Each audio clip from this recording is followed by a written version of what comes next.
Hi viewers, greetings from Credo Legal Syndicates. If you are new to this channel, our aim is to educate you with various laws that you normally encounter in your day-to-day business. We have so far released videos in Tamil about SARFAESI Act and Negotiable Instruments Act, especially Section 138 and 139, each containing 6 videos in Tamil. We have been receiving quality subscriptions from you all, which really is instrumental for us to give more such information to you so that you could benefit on the same. Right. Today, we are going to talk about an important subject.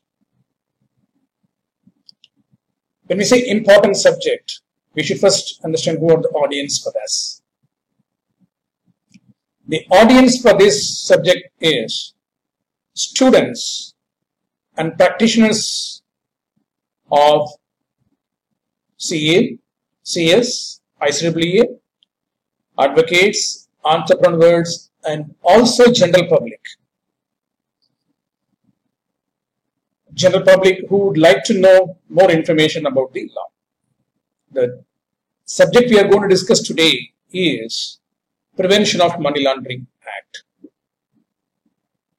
So obviously it is something connected with money, which we all deal in everyday life.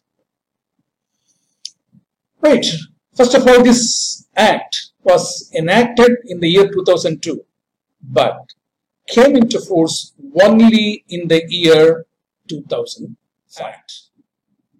But before we get into this act, let us first understand what is laundering. We all know what is laundering. If we look at the meaning in the dictionary, laundering, you will get wash and iron. That means any dirt which is getting removed without any trace. So laundering of money is the same without disclosing the origin or hiding the origin. If the money is being brought into the country or outside the country, that is laundering. So to prevent that kind of an activity, the act was brought. Right. Before we know about this act, we have to get familiarized with few phrases like legal money, tainted money, and black money.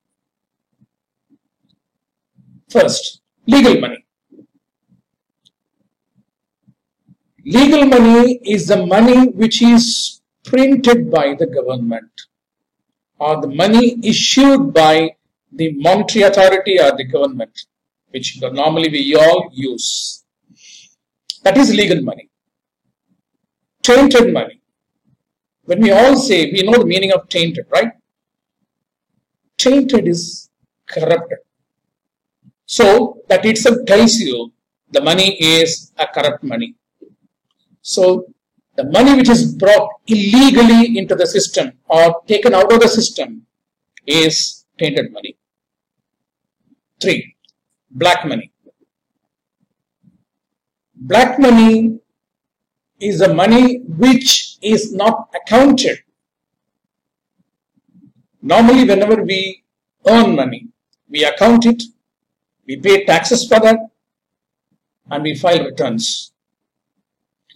When we don't do that, when we don't account that money, it becomes black money, again, which is illegal. So when we talk about tainted money also is illegal, black money also is illegal. So what is the difference between these two? Black money, per se, you'd have earned it. You'd have earned it legally also. It is not necessarily that it should be an illegal money from the beginning. the money which is earned even legally, when it is not accounted or when it escapes a tax net, it becomes illegal. Whereas tainted money from the beginning, the source itself is illegal because it is illegally brought into the system or taken out of the system. So, where are these money used? Normally, in the real estate transactions, we would have seen people paying money in cash and money in account. When you look at the cash portion of that money, we all know it will be a difference between the market value and the guideline value, which people do not want to account it. Whereas tainted money basically are mainly used for terrorist activities, kickbacks. So whenever the new project comes into the country, new industry comes into the country, people do pay kickbacks to government authorities or ministers. So people use this kind of money. So that is the basic difference between tainted and black money. So how tainted money is created?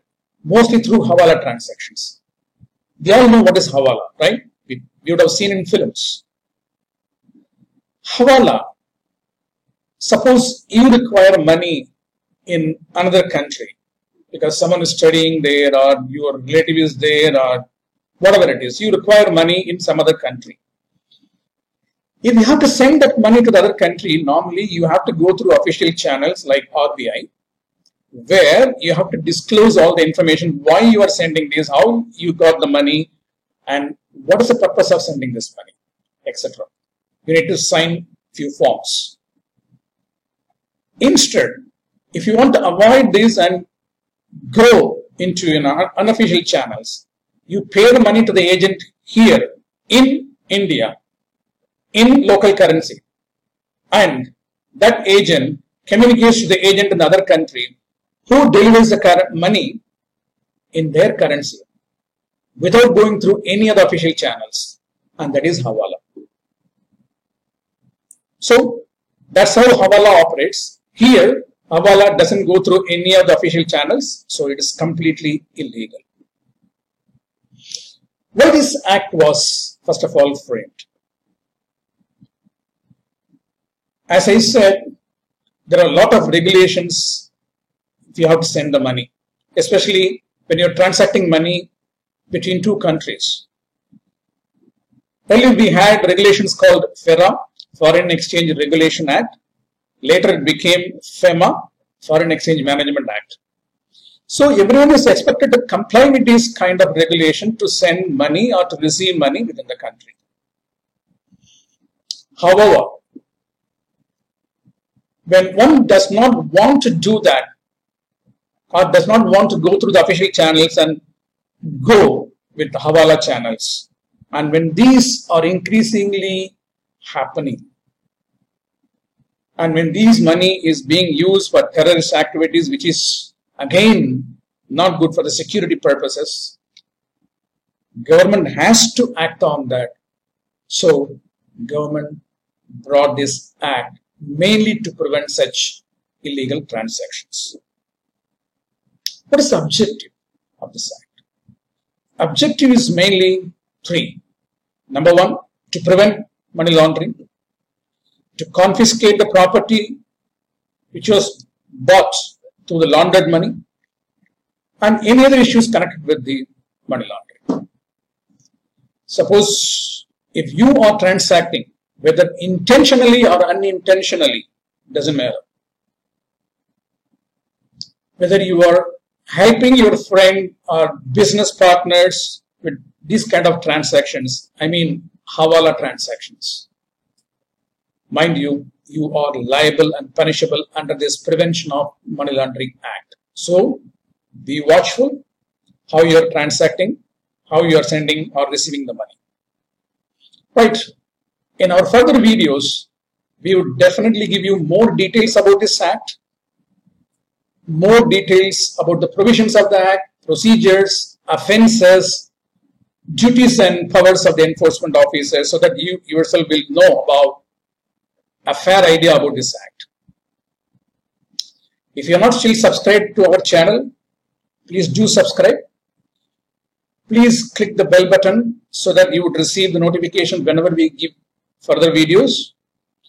You can share the link with your friends and business partners whom you think would benefit out of this information.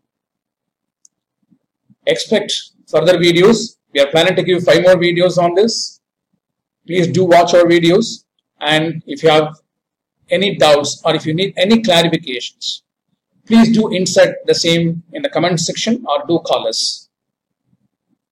See you in the next video. Until then, goodbye.